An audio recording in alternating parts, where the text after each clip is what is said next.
कि हम सरकार से एक तो ये मांग करते हैं कि वन गुज्जर समुदाय जहाँ-जहाँ जंगलों में रह रहा है, उनको वहाँ पे रहने के पूर्णतः अधिकार देने चाहिए। दूसरा ये है कि हम लोग सहारनपुर से हैं, वहाँ भी काफ़ी लोग गुज्जर हैं और जो हमारी परंपरा रही है, जैसे भैंस पालना, उसमें थोड़ा अपने आप को छोटा महसूस करते हैं और भैंस नहीं पालते। तो आज मॉडर्न ज़माना है, उसे दिखाने की कोशिश करते हैं। जी, तो जी। उनको क्या मैसेज देना चाहोगे? किस तरह से वो लोग भी जुड़े अपने संस्कृति से? जय हिंद साथियों, आज हम आदिवासी गुज्जरों के बीच हैं और ये ऋषिकेश में मौजूद है। यहाँ पर गुज्जरों का कार्ज मेला लगा हुआ है, 3 दिवसीय मेला है। यहाँ पर जो गुज्जरों की संस्कृति है, जो चली आ रही है, जैसे भैंस है और पुराने-पुराने जो यूज़ की उनकी डेली यूज़ की चीज़ें हैं, वो उन्होंने दिखाई हुई है। तो आज पूरा मेले में जो-जो यहाँ पर चीज़ें हैं, जो कल्चर है, वो सारा दिखाया हुआ है। आप फ़ोटो के ज़रिए देख भी रहे होंगे, ये भैंसें ये फ़ोटोज़ आप देख रहे होंगे सारे। ये सब वन गुज्जर जो आदिवासी गुज्जर हैं, उन्हीं के फ़ोटोज़ हैं और कुछ लोग हैं हमारे साथ, उनसे बात करने की कोशिश करते हैं। जी सर। जी सर, अपना नाम बताइए? मेरा नाम अमन गुज्जर है और मैं वन गुज्जर ट्राइबल युवा संगठन का को-फाउंडर हूँ। जी। जैसे ये मेला लगा हुआ है, इसका क्या मोटिव है? आज का जो ये 2 दिवसीय कार्यक्रम है, जी। 2 दिवसीय कार्यक्रम यहाँ पे रहेगा और 1 दिन का जो कार्यक्रम है पशु मेला हमारा जंगल में रहेगा। 2 दिवसीय कार्यक्रम का मेन मकसद ये है कि हमारी वन गुज्जरों की जो परंपरा है, जो सहअस्तित्व जंगल के साथ जो जुड़ी हुई चीज़ें हैं, वो किस तरीके से है और कैसे माइग्रेशन करता है समुदाय और कैसे जो है प्लेन माइग्रेशन वगैरह करके जंगल को भी संजो रहा है और उसके साथ-साथ जो प्रदेश की बड़ी एक हम कहें तो उनकी बड़ी एक जिसको जीडीपी कहते हैं, उसमें क्या वन गुज्जरों का कितना जो है अपना एक अमूल्य योगदान है, उसको दिखाने की कोशिश की जा रही है। उसके साथ-साथ पर्यावरण संरक्षण में वन गुज्जरों का और गोजरी भैंस का क्या योगदान है, उसको हम प्रदर्शित करने की कोशिश कर रहे हैं। आप देख रहे होंगे जैसे चित्रों के माध्यम से भी हमने कोशिश की है लिखने की, कुछ कहानियाँ लिखी हैं, महिलाओं की क्या भूमिका समुदाय में रहती है और महिलाओं का कितना रोल रहता है समुदाय को और गोजरी को पालने का। उन सब पे हमारा जो है एक पूरा प्रदर्शनी लगी हुई है और जितना भी हमारा जो पारंपरिक जो सामान हमारा इस्तेमाल होता है जो प्रवास के दौरान, वो सब हमारे प्रदर्शनी में लगा है। जो हमारे पुराने जैसे परंपरा के बताइए, जैसे फ़ोटोज़ जी, वगैरह हैं, जैसे हम बात करें तो ये गोजरी है। जी। ये गोजरी नस्ल की भैंस है तो इसकी विशेषता ये है, एक तो ये माइग्रेशन इसको बहुत ज़रूरी है। अगर ये माइग्रेशन नहीं करेगी तो सर्वाइव नहीं कर पाएगी। दूसरा ये है कि इसको 6 महीने जो है पहाड़ में रहना है, बुग्याल में रहना है और 6 महीने नीचे रहना है सर्दियों में। और अच्छा। लेकिन पानी इसके लिए बहुत ज़रूरी है। पानी, चारागाह जो है, वो बहुत ज़रूरी है। और यह वर्ष जो है आईवाईआरपी करके जो है एक इंटरनेशनल जो है डे भी इसको घोषित किया गया है इस साल को। ये साल जो है, जो पशुपालक समुदाय हैं, उनके लिए विशेष रूप से जश्न मनाने का जो है एक साल है और उसमें हमारी भी कोशिश है कि हम भी पशुपालक समुदाय से हैं, तो हम भी कैसे इस जश्न में अपना जो है प्रतिभाग कर सकें, वो एक करने की कोशिश की है। इस तरह से कुछ और फ़ोटो हैं, जैसे हाँ, जैसे आप देखेंगे ये पौधारोपण करते हुए लोग हैं, हाँ। तो ये हमारा एक सैला पर्व है। सैला पर्व इसका सैला का जो मीनिंग है वो है ग्रीन। तो हमारी एक परंपरा थी वन गुज्जर समुदाय जो है पहले से ही जो है पौधारोपण करता था। पर ये 90 के दशक में जाके थोड़ा कम हुआ। संगठन द्वारा इसको पुनर्जीवित किया गया।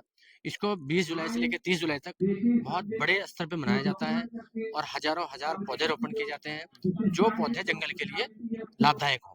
जो वहाँ की जो नेटिव जो प्लांट होता है, उसको ही सिर्फ़ पौधारोपण किया जाता है। हमारे यहाँ बाहर से कमर्शियल प्लांट को हम इसको इस्तेमाल नहीं करते हैं और वो प्रकृति के लिए भी सही नहीं है। जैसे वन गुज्जरों के लिए रोज़गार के लिए क्या मतलब क्या करते हैं? भैंसे ही है क्या?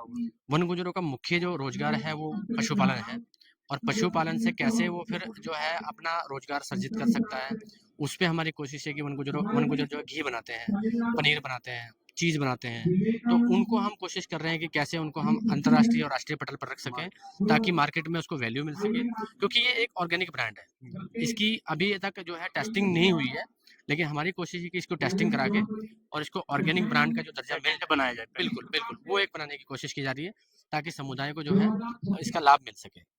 ये आप देख रहे हैं जो प्रदर्शनी है, जी, तो ये कहानियाँ हैं। ये जैसे लिखा है काशिम एंड भालू, ये काशिम वन गुज्जर है और उनकी और एक भालू की कहानी है, तो उस पे अच्छे से लिखा है।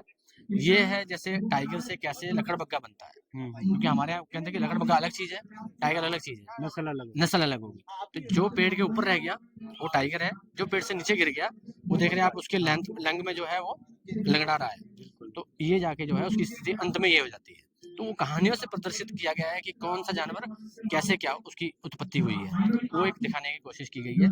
जो हमारे माइग्रेशन में पड़ाव लगते हैं, देख रहे हैं आप ये पेड़ों पे जो है सब कपड़े वगैरह रखे हुए हैं, ये पड़ाव जो है माइग्रेशन टाइम के हमारे हैं। तो उनसे रिलेटेड जितनी भी कहानियां हैं, चाहे आप देखेंगे गुलाब या नोटी गुजरी, ये जो है एक बहुत नोटी भैंस है इनकी, मतलब नखरीली भैंस है, तो उस पे एक कहानी प्रदर्शित की गई है। ये माइग्रेशन के टाइम के जो फोटो आप देख रहे हैं, ये माइग्रेशन में पड़ाव पे जो लोग रुके हुए हैं जाके, तो उस पे एक कहानी लिखी गई है। इस तरीके से कहानियों के माध्यम से। ये मैप आपका हाँ। इसमें ये रहता है कि चेंज करते हैं, माइग्रेशन होता है तो किस जगह से किस तो ये क्या है कि ये हमारा हरिद्वार, देहरादून, हाँ ये आप देख रहे हैं ना, ये हरिद्वार हो गया, इधर सहारनपुर है और इधर पौड़ी गढ़वाल है। इन जगहों से लोग निकलते हैं माइग्रेशन के लिए, इधर देहरादून है, यहाँ से पहाड़ी इलाके पे भी जाते हैं। बिल्कुल ये नीचे से प्लेन एरिया से माइग्रेशन करके आते हैं। ये जो है बुथरा पंजाल है, ये शिमला में, कुछ लोग हिमाचल में माइग्रेशन करने जाते हैं, और कुछ लोग जो है साकरी, उत्तरकाशी डिस्ट्रिक्ट का एरिया है, साकरी है, साकरी में जाते हैं। कुछ लोग जो है माइग्रेशन करके वो हर्षिल तक जाते हैं। तो ये अलग अलग, जैसे कि उत्तरकाशी हो गया, रुद्रप्रयाग हो गया, टिहरी गढ़वाल हो गया, शिमला हो गया, इन जगहों में सिरमौर हो गया, इन जगहों में माइग्रेशन करके लोग जाते हैं, और वो जाने वाले सहारनपुर, हरिद्वार और देहरादून के अधिकतर लोग होते हैं। तो ये नक्शे से हमने, जीपीएस का नक्शा है, इससे प्रदर्शित किया है कि कैसे कैसे लोग जो है वो अपने पड़ाव पे पहुंचते हैं और कितना टाइम लगता है। इनको एक एक महीना पैदल चलने में लगता है। हमारा एक वन गुजर है जो गोजरी कल्चर के जो गीत गाता है, वो फेमस गुजर, इनका नाम आलमगीर लोधा है। हाँ, और ये उनकी पिक्चर, उन पे कहानी है। ये आप फोटो देख रहे हैं, सूटा है। सूटा हमारा एक पारंपरिक पानी को संजोने का एक तरीका है।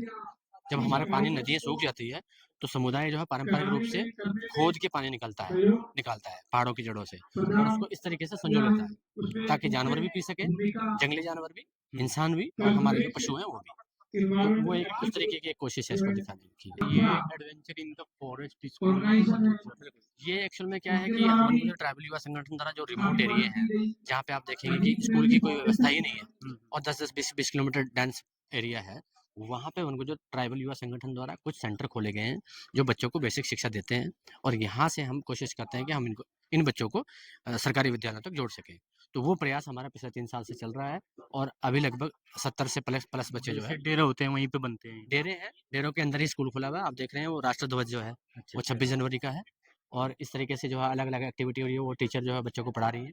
ये सब जो साथी बैठे हैं, हमारे टीचर साथी बैठे हैं, तो इस तरीके से अलग अलग बच्चों से हम एक्टिविटी भी कराते हैं। ये आप देख रहे हैं ना, नीचे पार्ट्स रखे हैं, ये सब बच्चों की एक्टिविटी है, बच्चों ने खुद बनाए हैं मिट्टी से। और ये दरी पट्टी, ये दरी जो है हमारी, ये हमारा पारंपरिक हैंडमेड है। हैंडमेड है, हम इनको हाथों से बनाते हैं, कपड़ा खरीदते हैं मार्केट से कच्चा माल, और इसको खुद स्वयं महिलाएं बनाती हैं। ये महिलाओं के बनाए हुए जो है कुछ कपड़े हैं जिनको हम डेली लाइफ में यूज करते हैं। और ये कुल्हाड़ी, जंगल में रहने के हमारे हथियार हैं। अच्छा, अगर हम कहें ना हमारे पास कौन क्या हथियार है, हमारा हथियार ये कुल्हाड़ी है। इससे हम लकड़ी काट के जो है घर बनाने का काम करते हैं। जो सूखी लकड़ियाँ होती है, हरी लकड़ी को हम काटते नहीं है। ये जो पालथी है, ये हमारा माई का हथियार होता है, जो जंगल में जो बफेलो की केयर करता है, ये उसका हथियार है। ये उसके लिए जो है इस्तेमाल किया जाता है। इसको बोलते हैं चमाड़ी। जब घर बनाते हैं उसके हमें खंभे लगाने पड़ते हैं हट बनाने के लिए, वो खोदने के लिए। फाली वगैरह। बिल्कुल बिल्कुल, वो उसमें इसका इस्तेमाल होता है। ये लकड़ी और लोहे की बनी होती है। ये बल्टोई है, हमारा पारंपरिक जो है पीतल का बर्तन है, इसमें हम दूध निकालते हैं भैंस का, गाय का। अच्छा। हाँ, ये उसके लिए पानी भी रख सकते हैं। पानी भी रख सकते हैं। और ये हमारा पतीला है, इसमें दूध गर्म भी करते हैं, और दूध बिलो के जो है घी भी निकालते हैं। ऊपर देख रहे हैं आप, ये जो है मदानी, हाँ रई इसको हिंदी में बोलते हैं, हमारे यहाँ इसको मथानी बोलते हैं। ये मथानी जो है पतीले के अंदर डाल के, इसमें मट्ठा जमा होगा, उसको हिला तो के जो आज है भी लोग इसी से बिल्कुल इसी से पारंपरिक रूप से बिल्कुल इसी से निकालते हैं। और हमारा उधर एक आप देखोगे तो हमने कल जो है उद्घाटन किया था, हाँ। वो दूध उसी तरीके से करके जो है हमने इसका कार्यक्रम का उद्घाटन भी किया था। ये सारी वैसी ही सारी चीजें पारंपरिक चीजें, लेकिन डेली यूज की चीजें सब जैसे डेली यूज लोटा की है। चीजें हैं। ये सब जो माइग्रेशन की चीजें आप देख रहे हैं, हाँ, ये लोटा जैसे एक जगह से दूसरी जगह जाते हैं। बिल्कुल बिल्कुल, इन चीजों का यूज करते ये हैं। इन चीजों का यूज करते हैं। चाहे वो घोड़े हो, घोड़े के तंग है, घोड़े के जो है वो छठ है, छठ बोलते हैं, काठी है, ये सब घोड़े का भी हमारी लाइफ में एक बड़ा इंपॉर्टेंट रोल है। तो ये माइग्रेशन के टाइम पे हमारे काम आता है। जैसे दिल्ली में भी आपने देखा होगा प्रदूषण व पर्यावरण की बहुत प्रॉब्लम आ रही है, और आप लोग उसे बचाने की कोशिश कर रहे हैं, तो इसके बारे में सरकार से क्या विनती करना चाहोगे? क्या देखिए, हम सरकार से एक तो ये मांग करते हैं कि वनगुजर समुदाय जहाँ जहाँ जंगलों में रह रहा है, उनको वहाँ पर रहने के पूर्णतः अधिकार देने चाहिए। दूसरा ये है कि जैसे अलग-अलग समुदायों का जैसा उत्तराखंड में हरेला पर्व को जो है सरकार ने एक बड़ा स्थान दिया है।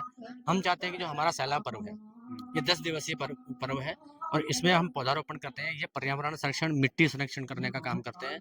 इसके लिए भी जो है सरकार की तरफ से ऐसा होना चाहिए कि कोई दिन निर्धारित कर दिया जाना चाहिए, ताकि वन गुज्जर भी अपना कोई त्योहार सेलिब्रेट कर पाएँ और उसमें अन्य लोग भी जो है शामिल हो पाएँ। तो हमारी कोशिश यही है और माँग भी यही है कि वन गुज्जरों को वन अधिकार अधिनियम 2006 के अंतर्गत उनके अधिकार सुनिश्चित कर दिए जाएँ। बाकी के काम जंगल को बचाने के जितने काम है, गुज्जर जो करता है वो करता आ रहा है, आगे भी करेगा, पर कानूनी रूप से करने के लिए जो है ज़बरदस्त मदद मिलेगी। जैसे हम लोग सहारनपुर से हैं, वहाँ भी काफ़ी लोग गुज्जर हैं और जो हमारी परंपरा रही है, जैसे भैंस पालना, उसमें थोड़ा अपने आप को छोटा महसूस करते हैं और भैंस नहीं पालते। तो आज मॉडर्न ज़माना है, उसे दिखाने की कोशिश करते हैं। जी, तो जी। उनको क्या मैसेज देना चाहोगे? किस तरह से वो लोग भी जुड़े अपने संस्कृति से? उनको देखिए, उनको हमारा यही मैसेज है कि वन गुज्जर समुदाय ऐसा वाहिद समुदाय है, जो अन्य समुदायों को जो है, वो एक ऑर्गेनिक दूध उपलब्ध करा रहा है। अन्य समुदायों को भी जो है इसकी रिस्पेक्ट करनी चाहिए और हमारा समुदाय इसको बड़े गर्व के साथ करता है और ये कार्य जो है हमारा पारंपरिक कार्य है। यही हमारा जो है जीवन को चलाने का एक कार्य है। हमारा समूहित से निवेदन है, जितने भी व्यूअर्स आपके हैं, कि आप आएँ और हमारे समुदाय के पास आके देखें कि उनकी दूध की, मक्खन की, घी की, लस्सी की क्वालिटी क्या है। हम क्वांटिटी की बात नहीं करते हैं, हम क्वालिटी की बात करते हैं। बहुत-बहुत धन्यवाद। तो ये थे वन गुज्जर आदिवासी लोग जिन्होंने अपने कल्चर की जो संस्कृति रही है उनके बारे में बताया। और ये इधर आप देख रहे होंगे हैंडमेड दरी है और जो ये आप देख रहे होंगे इधर पंखा वगैरह है, जैसे हम हैंडमेड से बनाया हुआ है। और ये मेल है, ये टोपी है जो यूज करते हैं वो गुजरों की। ये ओरिजिनल शहद जो पहाड़ों के बीचों से निकाला जाता है, ये ओरिजिनल है, ऑर्गेनिक बिल्कुल शहद है। और ये घी है जो बिल्कुल ओरिजिनल है।